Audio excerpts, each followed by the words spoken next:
destruir e hoje condenado pelo Supremo Tribunal Federal, o Osmando traz outra coincidência, do primeiro nome. Os Aécios que se cruzam, Osmando. Exatamente. Esse nome é tão forte que foi o primeiro a ser condenado, o primeiro a ter 17 anos de reclusão. Embora tenha tido a complacência do ministro Cássio Nunes, que não viu nas suas atitudes tentativa de golpe de Estado nem atentado à democracia. Mas esse nome, Aécio Lúcio Costa, ele permite duas analogias. Uma feita pela ministra Carmen Lúcia, em relação a Lúcio Costa, que ao lado de Oscar Niemeyer foi o construtor, o arquiteto que deu configuração a esta belíssima capital brasileira, que é querida no mundo todo e que foi palco dia 8 de janeiro dessa tragédia de tentativa de golpe. E permite também uma outra analogia que eu faço aqui, que é legítima, que é verdadeira, que é em relação a Aécio Neves. Não é sem razão que o primeiro condenado chama-se Aécio, porque é Aécio quem deu início a toda a tragédia política brasileira que nós vimos experimentando de 2014 para cá. É bom recordar que Aécio Neves foi candidato à presidência da República na eleição de 2014, quando Dilma Rousseff era candidata à reeleição. E Dilma venceu essa eleição no domingo 26 de outubro de 2014, com 51,6% dos votos, e o Aécio teve 48,3%. Foi uma disputa realmente acirrada. O PSDB, na época, era um partido forte e conseguia alianças com outros partidos. Foi uma eleição difícil, já havia um desgaste da presidência Dilma e foi realmente uma eleição difícil. O que é que aconteceu?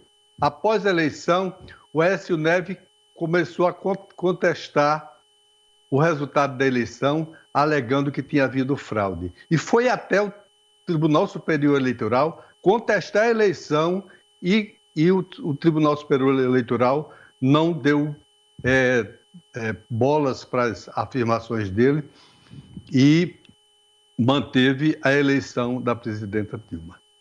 O que aconteceria a partir daí?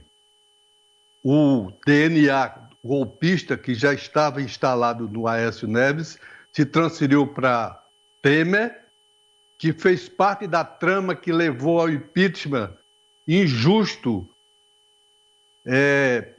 politicamente uma aberração, levou ao impeachment da presidente Dilma e o Temer, que não gosta de ser chamado de golpista, assumiu o governo e, a partir daí, transferiu o DNA golpista do Aécio Neves para Michel Temer.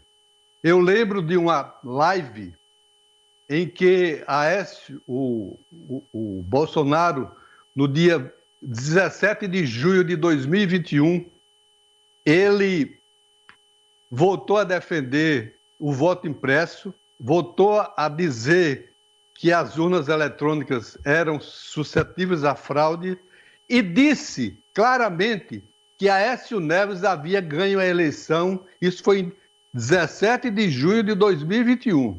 Aécio Neves havia ganhado a eleição para Dilma, que as urnas, as urnas haviam sido fraudadas e que ele, Bolsonaro, havia ganho a eleição de 2018 no primeiro turno e houve fraude para poder permitir que houvesse segundo turno. Então, este DNA do golpismo que nós estamos vendo hoje com a condenação de um Aécio, começou com Aécio Neves e não é por acaso que o condenado de hoje se chama Aécio. Tá aí, olha, é a história, são os fatos resgatados, narrados pelo Osmando.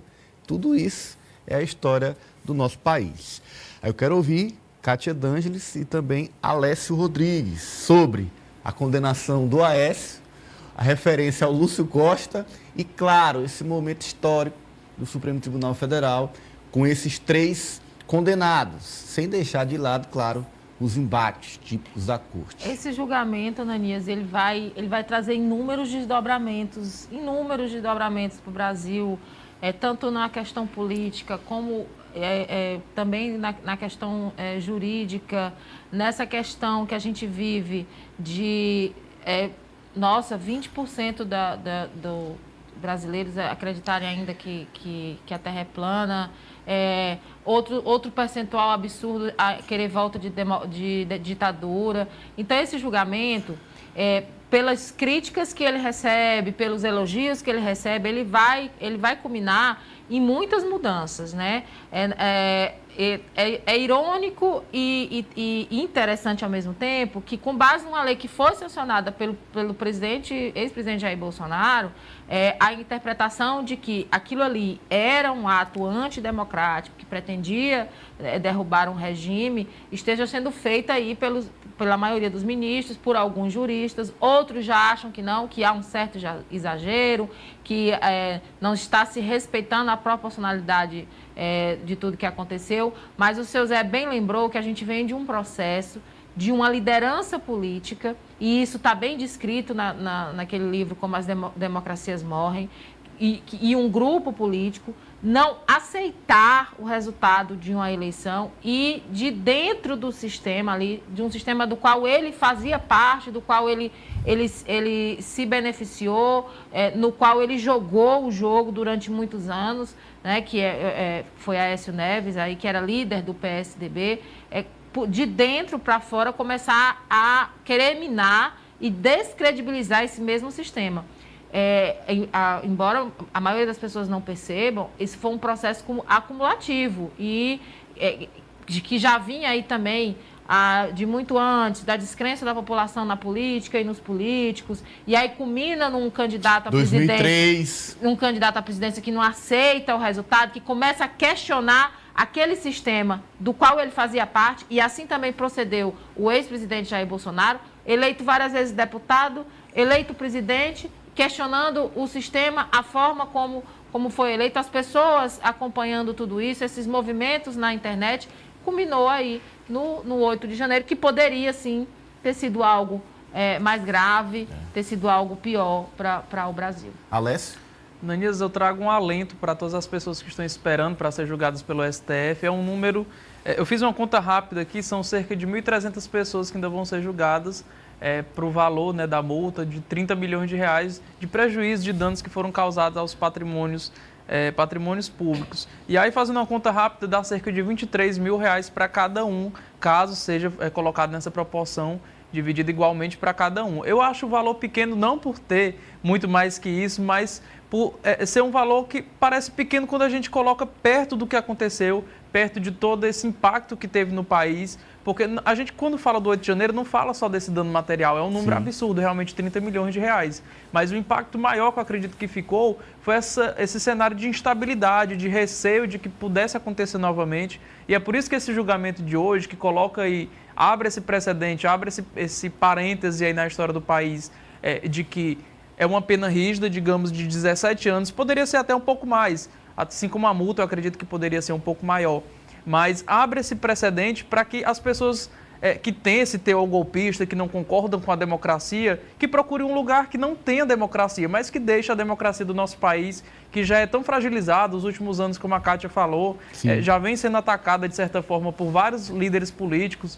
Então, que procure outro lugar, mas que deixe a nossa democracia em paz e que agora, com essas condenações, possam se retrair no seu cantinho golpista, que fique espumando na sua casa, enfim, mas que não venha atentar novamente contra a democracia. Então, que fique esse recado do STF, da Justiça Brasileira, de que ações como essas não vão ser mais permitidas. As instituições funcionando, viu? E esse julgamento de hoje.